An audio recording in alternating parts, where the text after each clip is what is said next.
एक घने जंगल में कराल केसर नाम का शेर रहता था। उसके साथ धूसरक नाम का गीदड़ भी सदा सेवा कार्य के लिए रहा करता था। शेर को एक बार एक मत्त हाथी से लड़ना पड़ा था। तब से उसके शरीर पर कई घाव हो गए थे। एक टांग भी इस लड़ाई में टूट गई थी। इसके लिए एक कदम चलना भी कठिन हो गया था। जंगल में पशुओं का शिकार करना उसकी शक्ति से बाहर था। शिकार के बिना पेट नहीं भरता था। शेर और गीदड़ दोनों भूख से व्याकुल थे। एक दिन शेर ने गीदड़ से कहा, तू किसी शिकार की खोज कर के यहाँ ले आ।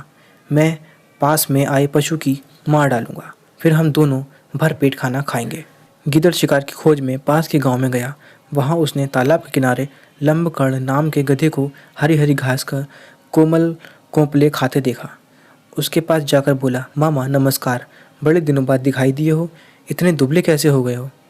गधे ने उत्तर दिया, भगिनी पुत्र क्या कहूँ, धोबी बड़ी निर्दयता से मेरी पीठ पर बोझा रख देता है और एक कदम भी ढीला पड़ने पर लाठियों से मारता है। घास मुट्ठी भर भी नहीं देता। स्वयं मुझे यहाँ आकर मिट्टी मिली घास के तिनके खाने पड़ते हैं, इसलिए दुबला होता जा रहा हूँ। गीदड़ बोला, मामा यही बात है तो मैं तुझे एक जगह ऐसी बतलाता हूँ जहाँ मरकत मड़ी के समान स्वच्छ हरी घास के मैदान हैं, निर्मल जल का जलाशय भी पास ही है। वहाँ आओ और हंसते गाते जीवन व्यतीत करो। लंबगढ़ ने कहा, बात तो ठीक है भगिनी पुत्र, किंतु हम देहाती पशु हैं, वन में जंगली जानवर मार कर खा जाएंगे, इसलिए हम वन के हरे मैदानों का उपभोग नहीं करते। गीदड़, मामा ऐसा ना कहो, वहाँ मेरा शासन है, मेरे रहते कोई तुम्हारा बाल भी बांका नहीं कर सकता। तुम्हारी तरह कई गधों को मैंने धोबियों के अत्याचारों से मुक्ति दिलाई है। इस समय भी वहाँ 3 गर्दभ कन्याएं रहती हैं जो अब जवान हो चुकी हैं। उन्होंने आते हुए मुझे कहा था कि तुम हमारी सच्ची माँ हो तो गांव में जाकर हमारे लिए किसी गर्दभवती को लाओ, इसीलिए तो मैं तुम्हारे पास आया हूँ। गीदड़ की बात सुनकर लंबकर्ण ने गीदड़ के साथ चलने का निश्चय कर लिया।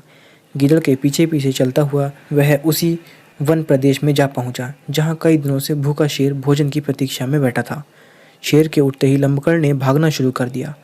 उसके भागते भागते भी शेर ने पंजा लगा दिया, लेकिन लंबकर्ण शेर के पंजे में नहीं फंसा, आखिर भाग ही गया। तब गीदड़ ने शेर से कहा, तुम्हारा पंजा बिल्कुल बेकार हो गया है, गधा भी उसके फंदे में से बच भागता है, क्या इसी बल पर तुम हाथी से लड़ते हो? शेर ने जरा लज्जित होते हुए उत्तर दिया, अभी मैंने अपना पंजा तैयार भी नहीं किया था, वह अचानक ही भाग गया, अन्यथा हाथी भी इस पंजे की मार से घायल हुए बिना भाग नहीं सकता। गीदड़ बोला, अच्छा तो एक बार और यत्न करके उसे तुम्हारे पास लाता हूँ, यह प्रहार खाली ना जाए। शेर, जो गधा मुझे अपनी आंखों से देख कर भागा है वह अब कैसे आएगा? किसी और पर घात लगाओ। गीदड़, इन बातों में तुम दखल मत दो, तुम तो केवल तैयार होकर बैठे रहो। गीदड़ ने देखा कि गधा उसी स्थान पर फिर घास चर रहा है। गीदड़ को देखकर गधे ने कहा, भगिनी सुत, तू भी मुझे खूब अच्छी जगह ले गया, एक क्षण और हो जाता तो जीवन से हाथ धोना पड़ता।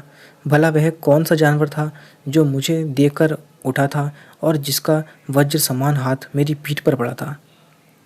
तब हंसते हुए गीदड़ ने कहा, मामा तुम भी विचित्र हो, गर्दभी तुम्हें देखकर आलिंगन करने उठी और तुम वहाँ से भाग आए।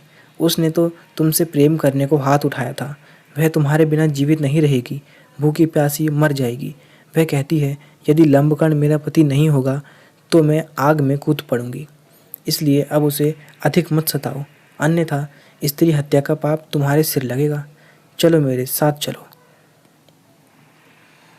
गीदड़ की बात सुनकर गधा उसके साथ फिर जंगल की ओर चल दिया। वहां पहुंचते ही शेर उस पर टूट पड़ा। उसे मारकर शेर तालाब में स्नान करने गया। गीदड़ रखवाली करता रहा। शेर को जरा देर हो गई। भूख से व्याकुल गीदड़ ने गधे के कान और दिल के हिस्से काट कर खा लिए।